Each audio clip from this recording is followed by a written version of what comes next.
With a population of just over 60,000, Rockhampton is heralded as the beef capital of Australia. It also proudly wears the banner of being the capital of central Queensland's Capricorn region, a unique place where the outback meets the reef, making it a popular destination for overseas and local tourists. There is, however, a darker side to this idyllic city.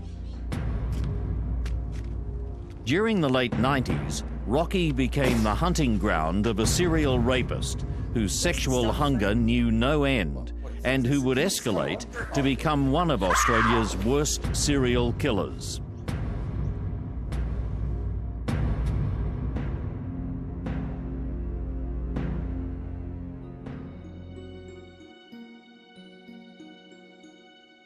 Bobby world, black plastic, it's fantastic.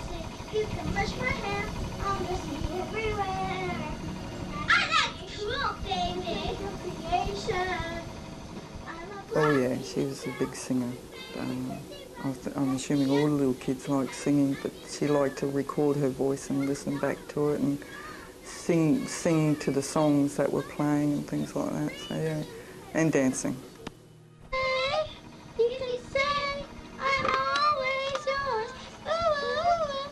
When I was pregnant, she was so excited that she was getting a baby brother. And the moment that he was born, she was like a mother hen. She virtually, it's all right, Mum, you just sit there, I'll do it all. And she did everything for him. Bye-bye, monkey!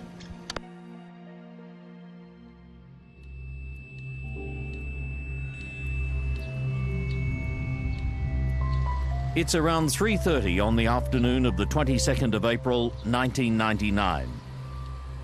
It's been just 10 days since 9-year-old Kira Steinhardt has been allowed to walk the 30-minute journey from her school to home alone.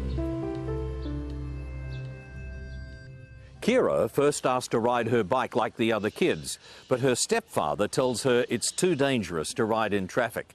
And she also knows that she is never to talk to strangers, not under any circumstances. After school, Kira walks with a friend to a nearby newsagent. And there, they go their separate ways.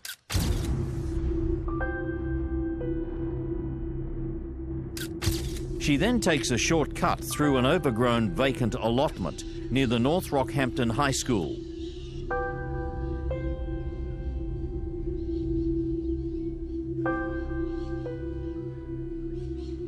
Two local residents are sitting on their veranda over the road when they see Kira on her way home. There's a man walking about 3 meters behind her. There's that fellow following that girl again. They remember seeing the same man following the little girl the day before and assume he's her father. I'll go and put the kettle on.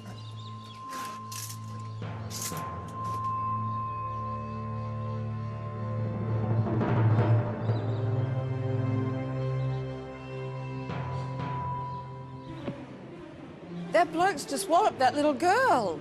But then the witness sees the man hit the little girl, and she watches as the man's white shirt bobs up and down where the little girl fell. I can't see anything. No, just there, right Are, there. are you sure? They're there. I saw it. Oh, there goes the kettle. I'll come back. She thinks he's trying to rape her. The man then disappears out of sight. Love, he's just run off. He's left her in the grass and run off. I'll go and have a look.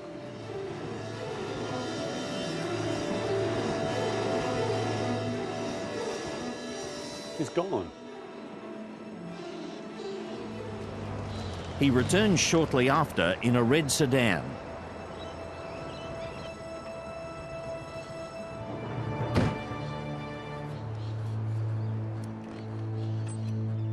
He wraps the girl up in his shirt, puts her in the boot, and then drives off.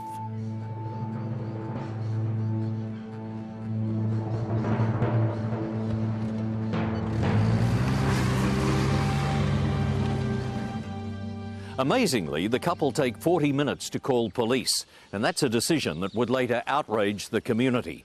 but there is no denying that it is their information that will help police track the abductor down. Students at the nearby North Rockhampton High School also get a good look at the man as he shadowed Kira into the allotment. They describe him as having a feral look and smoking a hand-rolled cigarette.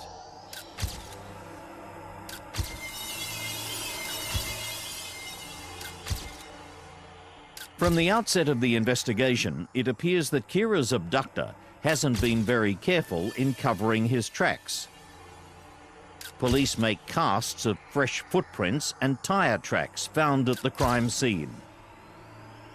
I came straight in. I spoke to Detectives Howe and a couple of others, and they said that this girl had been abducted from the school, and that the call had come in some 20 or 30 minutes later from people over the road who eventually reported it. They had a description of the car. They started canvassing the area, and it was put to the media straight away that this little girl had been abducted. Now we received a quick response to that, and it was actually from a prison warder. The Rockhampton prison officer recognises the description of the attacker as that of a man he'd seen that afternoon. He was walking past a vacant lot when I pulled out into Robinson Road. I was about 20 metres away when I looked up and seen him, and as I drove past and he kept walking, I just pointed him through the windscreen of the vehicle, and he's looked at me, nodded his head and smiled. And he kept on walking, and I kept on driving. He also knows the alleged abductor's name and that he has a red car. The man has spent 20 of the past 22 years in jail for sex offences. His name, Leonard John Fraser.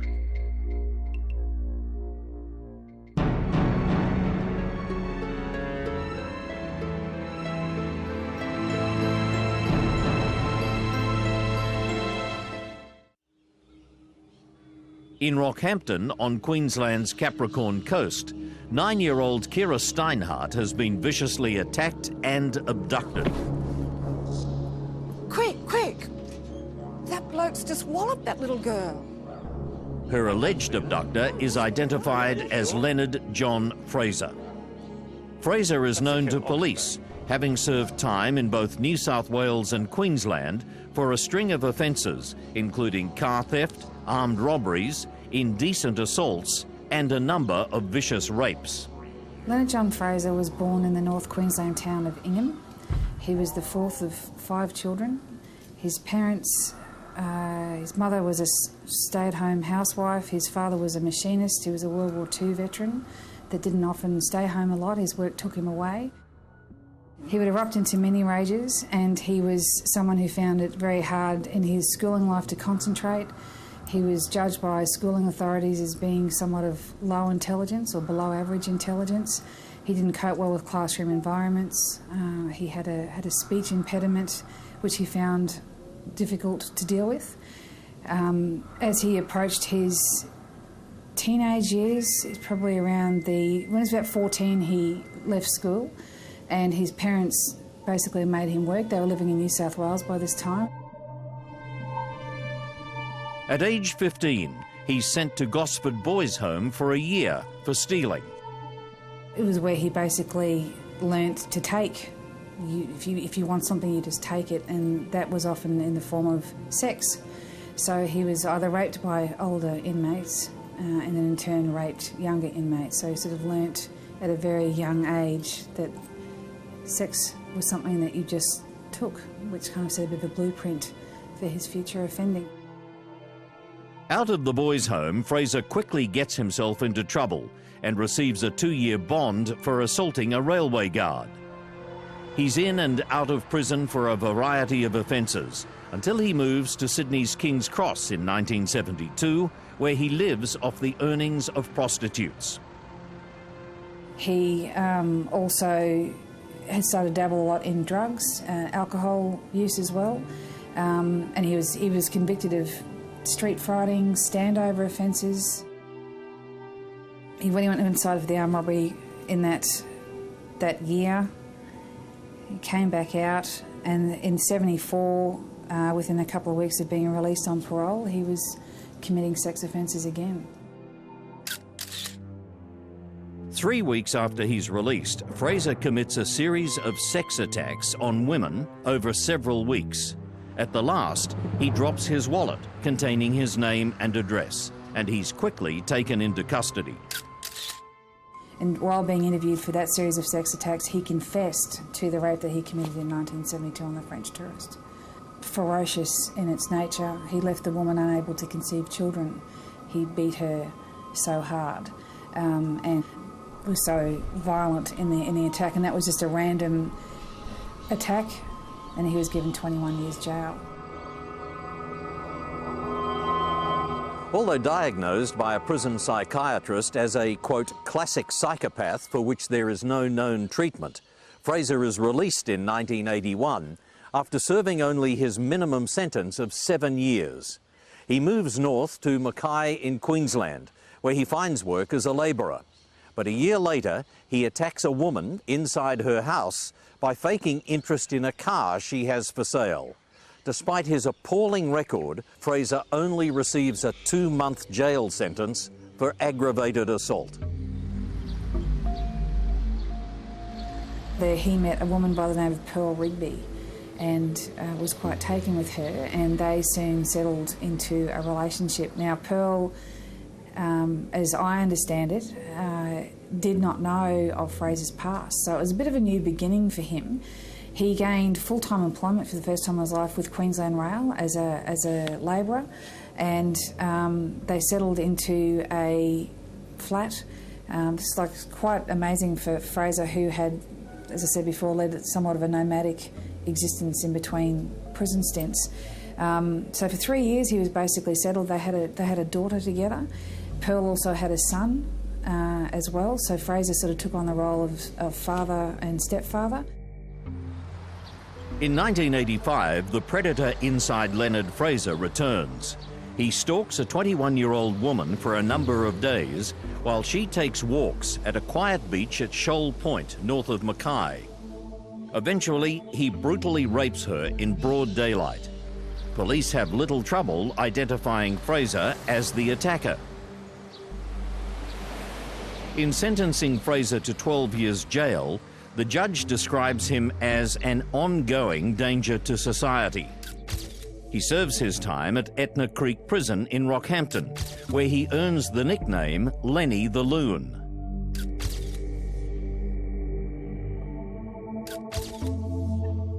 He served his full sentence, and at that stage the Queensland government didn't have in place the laws that they have now, which can stop sex offenders who are deemed to be a continual risk. The general manager at the time actually held him to the last minute, the last second of his stay. He did his full time. She actually did everything in her power to keep him there as long as she could, because she believed he was a threat to society. But there was nothing left they could do. He had served his full, complete sentence. After his release, Fraser moves to the coastal town of Yeppoon near Mackay. In January 1997, he settles with a terminally ill woman, Marie. When Marie travels to Brisbane for cancer treatment, Fraser follows her. So Fraser hitched his way down to Brisbane and went to the hospital to see her. Marie basically said to him that she wasn't coming back. She didn't have much time left. Fraser escorted her to a hospital chapel where he locked her in and raped the dying woman, and then left her. Marie died not long after. Fraser then moves to Mount Morgan, a small mining town near Rockhampton, and quickly gets on the wrong side of the local police. I was on patrol with a young constable. Next moment, this pretty physically fit fellow with all tats on him steps out, waves us down, and pokes his head through the my side window, and said his name was Leonard Fraser. He said, "What's the women like in this place?" We went back to the police station, run a check, and it blew me away. And looking at his criminal history, I still can't believe that that person was out in the street. With his criminal history, a constant offender, a repeat violent offender, and I knew that I had troubles on my hand. He targeted a lot of the women there with disabilities. He would stalk some of them. He would go out with them for a little while, sort of force himself on them. In fact, he ended up being run out of town by the locals. He was actually assaulted and then literally run out of town after he spiked the drink of a local girl, local young woman, I should say, and was dragging her, in the process of dragging her home from the pub. A couple of times I picked him up when I saw him, especially at night time, put him in the car, and now that I'm out of the job I can say this, and we'd take him for a ride and have a bit of a serious talk to Len, and suggest that he should move on. I didn't want him hanging around the kids. But it wasn't until later on, towards the end, just before Len did leave, that we realised exactly what was going on in that house, and some of the neighbours had no idea. But there was young girls being drugged and raped at knife point, and they had threats made against them that if they ever at any time went to the police or reported it, well, there'd be members of a motorcycle gang that would come, or a bikie gang, would come in Mount Morgan and fix them up, well and truly fix them up and their parents up. And even to this day, some of those people still believe that would have happened. In late 1998, Fraser moves to Rockhampton, and he settles into a flat with intellectually handicapped Christine Raitt, though it isn't long before Fraser and Raitt are asked to leave because of their volatile relationship. The couple are now living in a house in Baker Street when young Kira Steinhardt is abducted. And with witnesses identifying Fraser as her attacker, police move quickly. I went round to the address with 3 other detectives, Detectives Lees, Burgoyne and Crouch. Prior to us getting to the unit, Leonard Fraser came out to the footpath with a torch and confronted us and wanted to know what we were doing there. And after talking to him for a short period, his demeanour calmed down, and we explained that we're investigating the disappearance of a small child and would like to ask him some questions in relation to that matter. He agreed voluntarily to come back to the police station and help us with our inquiries. And he was quite adamant that he didn't have anything to do with it. And he was quite obnoxious to the police, and as a result, the information that we had and the description of the offender and the description of the car matched him perfectly. So I instructed my detectives to arrest him and charge him with child stealing. That night, actually, when I rang Darren Lees, I was on the phone. I asked him if they found my daughter. He politely informed me that they have someone that might know where she is. And so I knew I was going to get my daughter back that night or the next day. The next day came, still nothing. Each day it was like living in hell. So he invented the fictitious character Squeaky as a way of throwing police off the scent that he'd actually lent his vehicle to this character. Christine Raitt, however, tells police a very different story. At about 4:30 in the afternoon, Fraser takes her for a drive past the Rockhampton soccer fields near Callaghan Racecourse and along a dirt track. Subsequent to that, she was interviewed and was able to provide information about seeing Fraser carry a small or a large doll-like object from the boot of the car that had blonde hair, and was able to describe the clothing which matched the uniform of the school where Kira Steinhardt was attending. With Christine's information, police are hoping to find Kira's body and plan a search, but they are still unaware of just how much their investigation is going to uncover.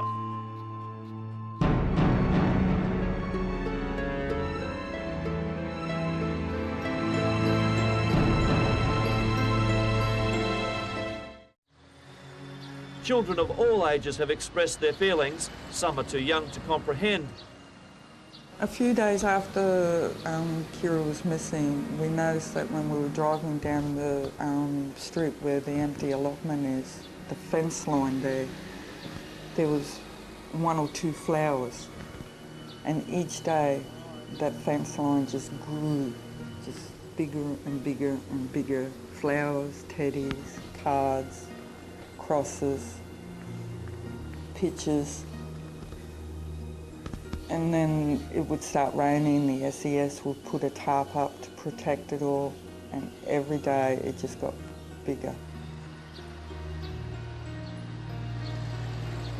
Police immediately set up Operation Care, appealing to the public for any information on Kira's disappearance and Leonard Fraser. At the same time, a huge party of police, SES and Army personnel begin searching around the Callaghan racecourse and sporting fields. Despite his girlfriend Christine taking police to where she thought Fraser had left the big doll in the bushes and conducting one of the largest land, water and air searches in the state's history, they come up with nothing.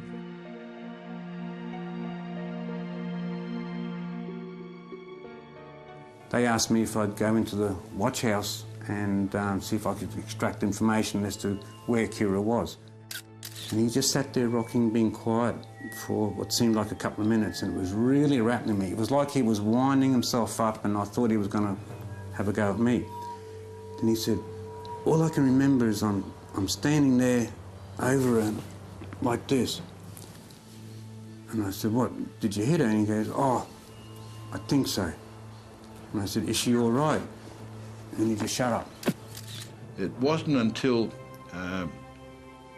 the 13th night that Fraser was in custody that he actually told Detective Howe where her body was. And I believe that the reason why he did that is because he had in his mind that that after a certain period of time, DNA evidence could not be found on her of any sexual assault. And that's the reason why I think he confessed and led police to where she was. As we walked along that track, I put to him how we were going to find the child, and he explained to me that when he hides a body, he puts it up against a tree, he covers it in grass, and then he stands back and then views to make sure that no one else can see where the body's hidden. He left her lying basically on her back, semi-naked and with one knee up, and her, what appeared that her throat had been cut as well. She had a horrendous injury around her throat. She was placed in a dry creek bed up against a tree, as he had described earlier. She had her school jumper on the front of her, but other than that, she was not wearing any other clothing. Police scoured a gully about 60 metres from the highway, the pinpointed site. It soon dawns on detectives why they didn't find Kira's body where it should have been, near the racecourse. Pretending to dump a body in front of Christine Raitt was deliberately staged to throw searchers off the trail. Fraser was someone who read, even though he was of below average intelligence, he read a lot of crime books, he talked to a lot of other crims, and knew basically that after about 2 weeks that any evidence of DNA, as in his semen, would be basically destroyed by the elements. And by that time he'd hoped that it would wipe any connection from him with the crime. Darren Lees comes to me and he said that they found him. And I was so excited. She would be alive. And that she was at hospital. I said, well, let's go. Why aren't we going? You can't go. She's not with us anymore. And I wasn't allowed to see her or idea.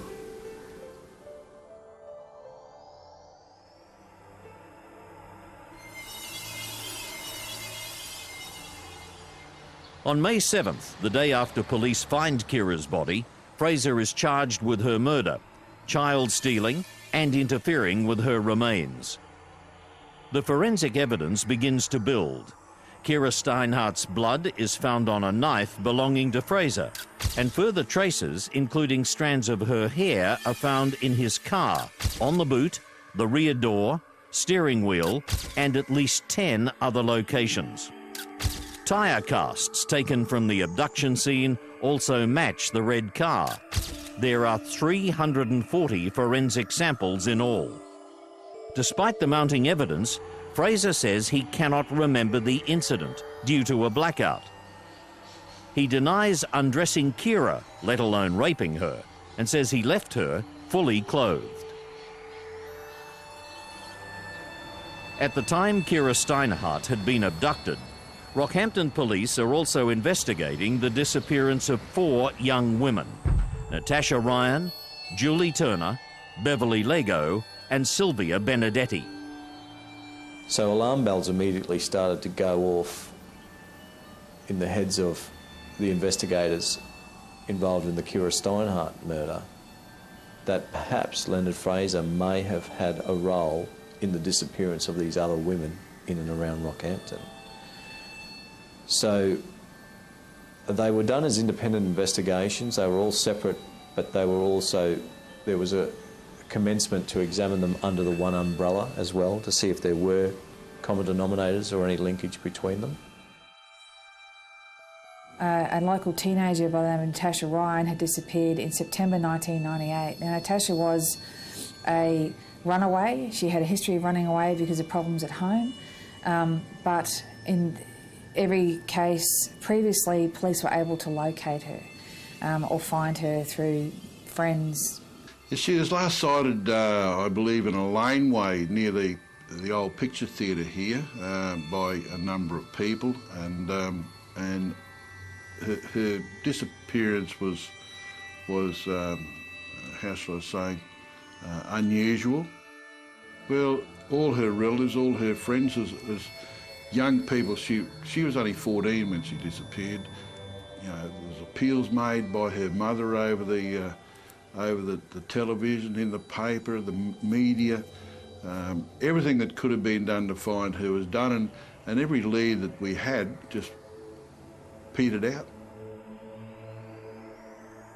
Julie Turner at the time was involved in a de facto relationship, and on the particular evening, the 27th of December 1999, she had gone out socialising with a group of friends at a nightclub in the Rockhampton area. She departed that nightclub in the early hours of the 28th of December, and she had been drinking that evening, and she commenced to walk to her residence. She did not have the money for a cab, for a taxi at that particular time, and she elected to walk home alone. I know Mum was a fun-loving person that loved having people around, loved having jokes, entertaining, playing music, dancing. I guess trying to stir me up when I was younger. I used to try and stir her up. She was just an easygoing person that really wanted to have fun and enjoy life.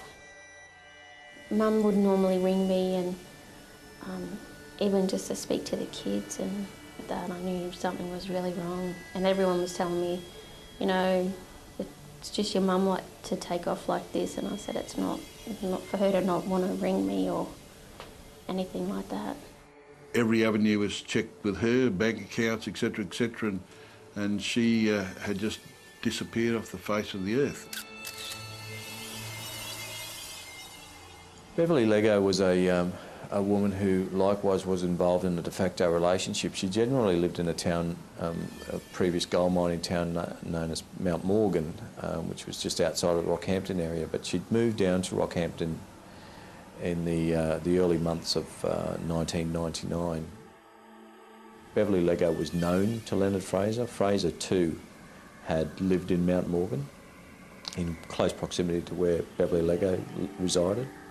So they were known to each other, and we were able to establish that Beverly's last seen alive on the 1st of March 1999 outside the Bank of Queensland at Rockhampton. Sylvia Benedetti was last seen on the 18th of April 1999, and she was a 19-year-old girl, likewise involved in a relationship with a man in the Rockhampton area. She was last seen on that particular date by several witnesses, and she was in the area of the Rockhampton Mall, and she was seen in the company of a male person who we later confirmed as being Leonard John Fraser.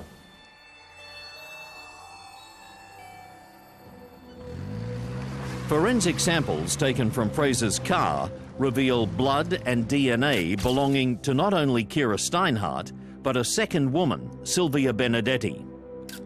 Police now show a photo of Benedetti to Christine Raitt, who identifies her as someone Fraser knew.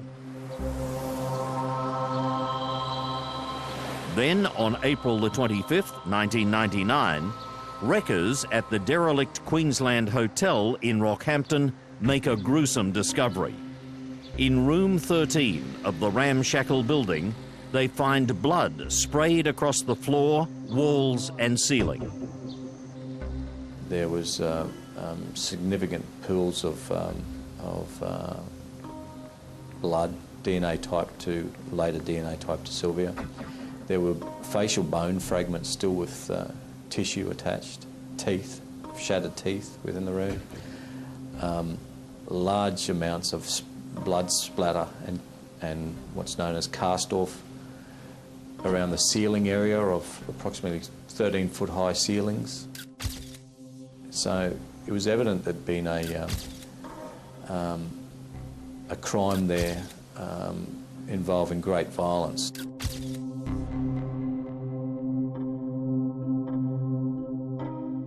While on remand for Kira's murder, Fraser meets up with Alan Quinn, an old cellmate from his days inside Sydney's Parramatta jail.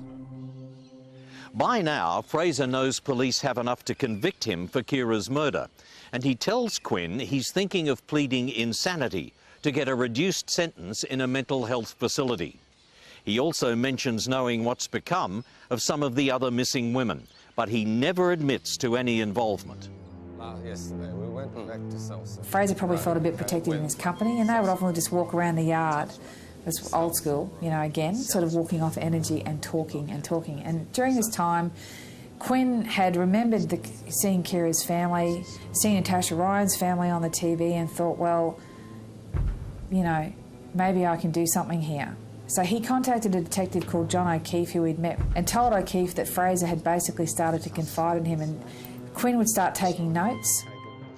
Although Fraser hasn't admitted killing Sylvia Benedetti, the information he gives Quinn, together with forensic evidence from the hotel, allows police to piece together how he lured and murdered the young woman. Yeah, just up here, Sylvia. I've got it stashed up here. Come up here. All right.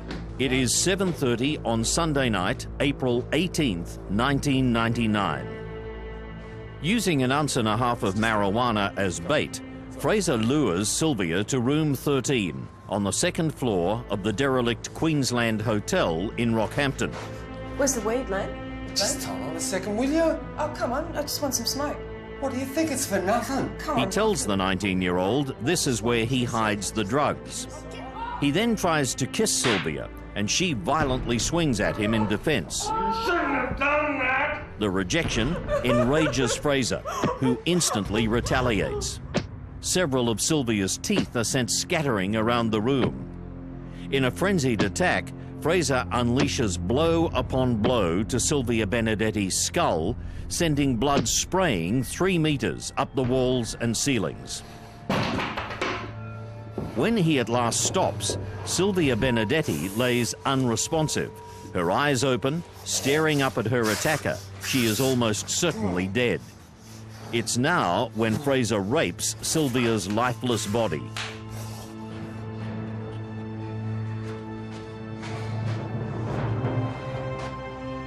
He wraps her head in a towel and moves her next door and attempts to clean up the blood with a towel. He then carries Sylvia downstairs, leaving a trail of blood as it drips from her battered head. Her clothes are left in a discarded freezer that's full of water, and which Fraser hopes will wash away any evidence. But he hasn't finished with 19-year-old Sylvia Benedetti just yet. He then went and, this is going to sound awful, but he basically drained her like you would a carcass. He sat her over a drain hole and stood her over a drain hole to let her blood drain until he could get back to collect the body. He actually went down to that downstairs male's toilet and left the body there standing and draining. 3 days later, Fraser finds out that the Queensland hotel is to be demolished, and he returns to retrieve the body. As he places Sylvia's body in the boot, her head gets caught, leaving a smudge of blood on the hinge. Police also find blood on the rear passenger seat, behind the driver's seat, on the door trim and above the armrest. Sylvia's DNA is also found on Fraser's cigarette papers in the glove box, suggesting he enjoyed a post-murder cigarette before the blood had dried. Once police begin questioning Fraser about Sylvia Benedetti, Fraser immediately accuses Quinn of informing on him, and they part company.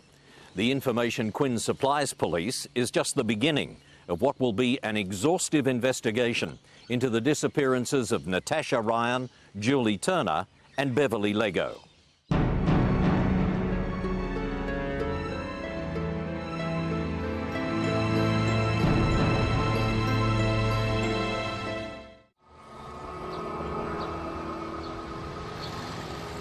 Tears just rolled down my eyes of joy, and that the first thing is Kira could move on.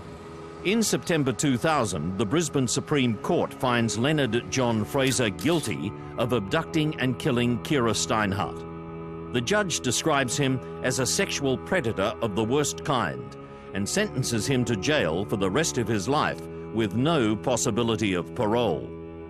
Back in prison, Fraser again meets up with Alan Quinn, and it appears he's forgiven him for informing on him, and their friendship is rekindled. One day, they were in the prison kitchen. Fraser, it was not long after Fraser was actually convicted of Kira's murder, and he started talking to Quinn again. They broke the ice. Take it easy. I just want to get it straight.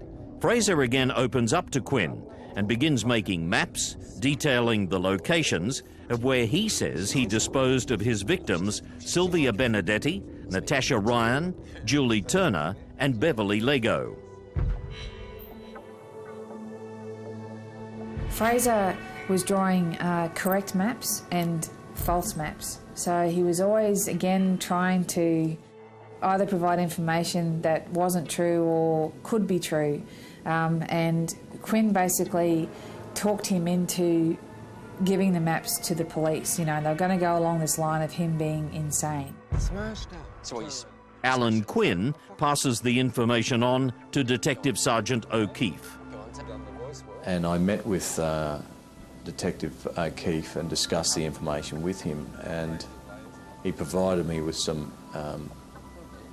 graphic detail which sparked my interest immediately when I felt suitably satisfied that the details were sufficient to warrant further investigation. I approached senior police here in Queensland and requested that an investigative task force be formed and properly resourced to adequately investigate Quinn's claims about Leonard Fraser.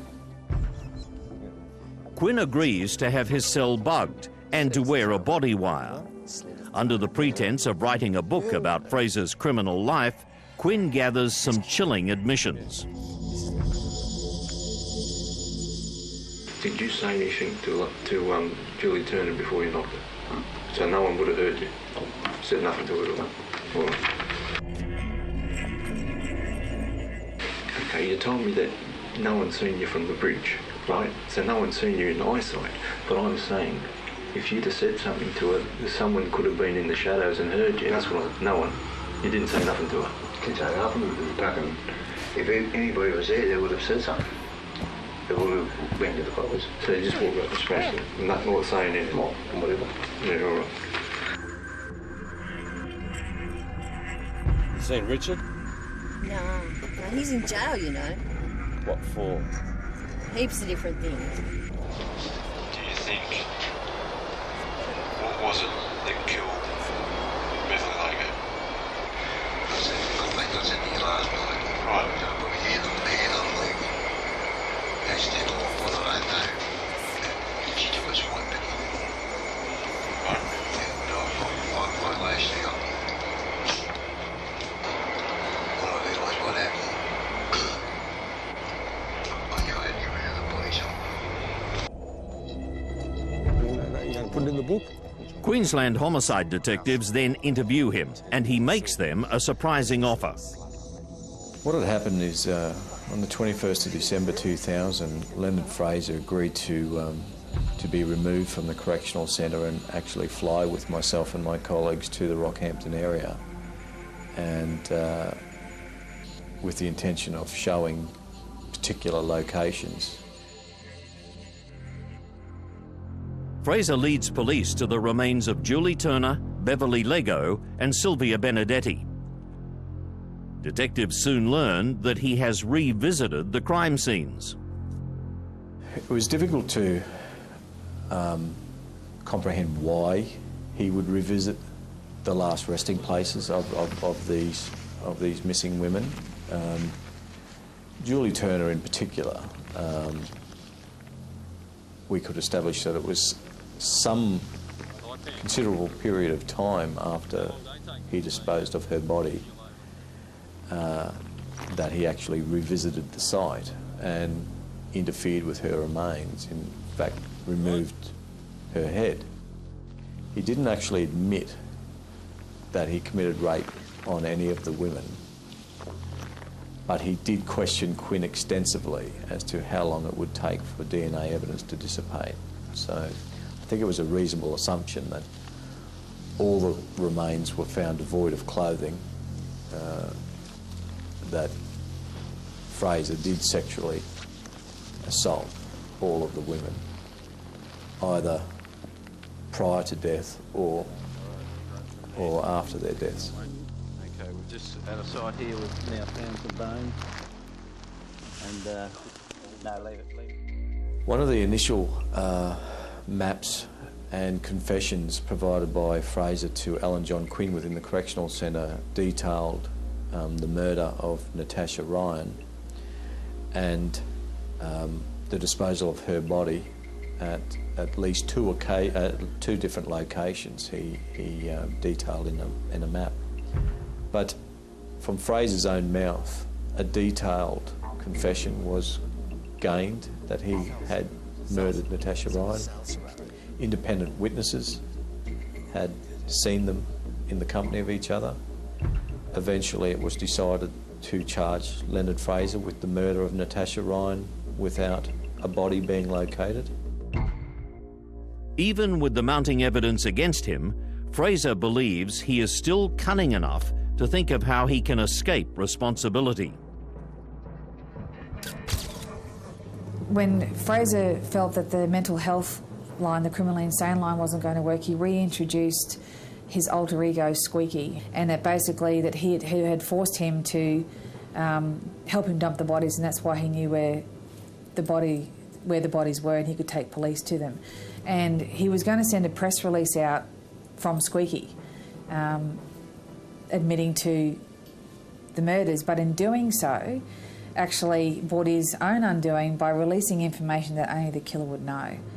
So it was that plan that backfired on Fraser to release these intimate details to incriminate Squeaky that we were able to show that Fraser knew exactly where the actual murder scenes were by locating exhibits and bras and clothing. He was able to describe that the ligature around Beverly Lego's neck was in fact her black sports brief and bra. These items or these details could have only been known to the killer.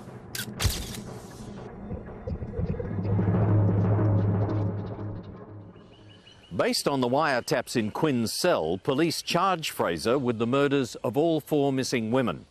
He's due to appear in court in April 2003, and for the police it seems an open and shut case.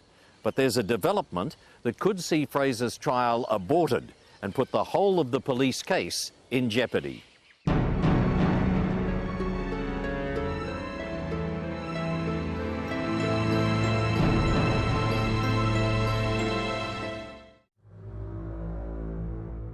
In April 2003, Leonard John Fraser faces the Brisbane court again, where he pleads not guilty to the murders of Natasha Ryan, Julie Turner, Beverly Lego and Sylvia Benedetti. He says he murdered 14-year-old Natasha Ryan because she was pregnant to him. The court hears Fraser admitting to stabbing the young girl and then dumping her body in a grave on a property near Rockhampton, though it's never recovered. It's about day 9 of the trial, and this was this was like the biggest murder trial in Queensland in recent history. And a day 9 of the trial, the matter is adjourned. The court is adjourned for a time in the early afternoon because the police basically had received information that Natasha Ryan, with whom Fraser had been charged with her murder, had been found alive after 5 years in hiding, basically, and it just stunned everybody. This afternoon, her parents confirmed her identity. Her family are obviously very relieved that she is safe and well. Her mother has seen her now, and her father has spoken to her on the phone. Fraser is immediately declared not guilty of Natasha Ryan's murder. After selling her story to the media, Natasha Ryan tells the court that she had never laid eyes on Leonard John Fraser in her life. She says that after an argument with a teacher, she decided to run away to her boyfriend's house. She'd been with him ever since. It takes Justice Ambrose 4 days to rule that the trial will continue unabated on the remaining charges. The trial resumes on the 15th of April 2003 with Alan Quinn as the star witness. All the victims' families sat through the court day after day listening to what had happened to their loved ones. Because the police had been able to successfully secretly record Fraser's confessions, they had to sit there and listen to him gloat, laugh about the atrocities that he had inflicted. It was really horrible, but I didn't want to stop listening to it because I really wanted to know the truth. And I think the main thing that affected me when I first got to sit in there after I gave my evidence was when he said that basically my mum was worthless, no one loved her, and pretty much said she was a drug dealer and made up all this other stuff about her. Fraser's an unusual individual insofar as he has a very volatile temper. But there were times when Fraser would appear very disinterested, not listening to evidence. There were other times when he was very hostile and aggressive, especially when Alan Quinn, his former cellmate, was giving evidence. He was very aggressive and sat upright in his seat and attempted to make eye contact with Quinn. In previous previous hearings, I've seen Fraser sit there, pick his feet, treat everything with pretty flippant about things. This time he sat pretty quietly, dressed in the same clothes every day: white pants, white shirt, white shoes. I think he sort of even faked a heart attack at one stage to garner a bit of sympathy. The jury deliberates for little more than a day. Then, on the 9th of May 2003, they find Fraser guilty of murdering Sylvia Benedetti and Beverly Lego. A verdict of manslaughter is handed down in Julie Turner's death because the jury believes he hadn't actually intended to kill her. A red-faced Fraser merely yawns and stretches his hands behind his head as the verdicts are read out. On the 13th of June 2003, Justice Brian Ambrose sentences him to 3 indefinite jail terms and describes Fraser as an untreatable psychopath.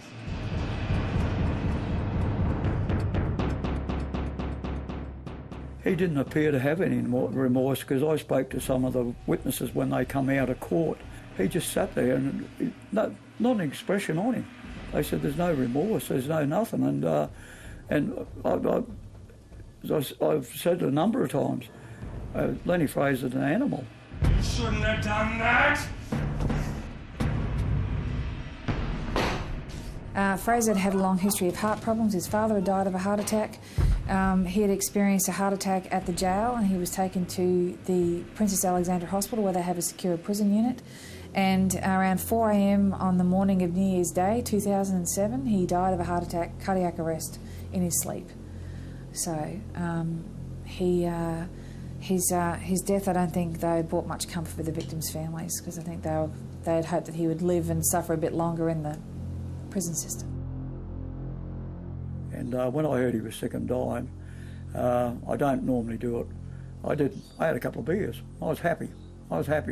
There was a menace taken completely away from society. I was happy. What we did locate, or the Rockhampton detectives located back in April 1999 when they searched Fraser's house, they located 3 ponytails of human hair of different colours, all of which had been roughly removed with a knife or bladed instrument, all of which still contained hairbands. With the assistance of the FBI in Washington, we were able to establish that none of those ponytails, that human hair, belonged to any of our victims, nor did it belong to Leonard Fraser. So it begs the question, who was the source of those ponytails, and were there other victims of Leonard Fraser that we were unable to identify? I firmly believe that there are other members of people's family who have been murdered by Leonard Fraser and secreted by him, and we will never know the truth.